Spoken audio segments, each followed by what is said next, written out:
باز هم من میخواستم آدرس براتون نشان بدم. اینی که از آدرس ماست بطری فوق لارنبرگ نمره 14 اینی دکان است که اینی طرفین و ما برای کسایی که حالا میخوان روشان پاک کنن، لیزر کنن، افرو تاتو کنن، میکروبلیدینگ کنن، ما هستم امروز اسپرک کار میکنن. لطفا اسپرکتون آنلاین بوک کنین، میتونید در سایت گلوبال سولن طریق که برین اونجا میتونید اسپرکتون خودتون یا امروز ما تماس میتونید بگیرین.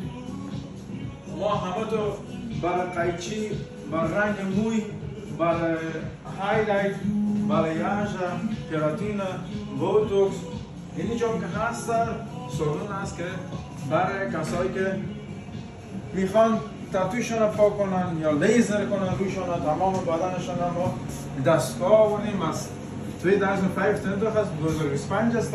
اینی هم که از دستگاهی است که تاتو پاک میکنن. کسایی که خانمایی که ابروشون خوب نگرفته، تاتو ندارن، خوب راضی نیستن، میخوان نویسد منو باسونو ما برشون و خانم‌ها آقایان کسایی که میخوان روشون پاک کنن ما بر روشون منم تو اتاق جدا داریم که اینجا خودتون میبینید. اینی هم بر اتاق روی پاک کردن است. کسایی که روشون چربی دارن یا نیال تابستان است برای هوای خوب است برای پاک کردنتون حتما اسپرک جوی کنید. بخیر میبینمتون. خداحافظ.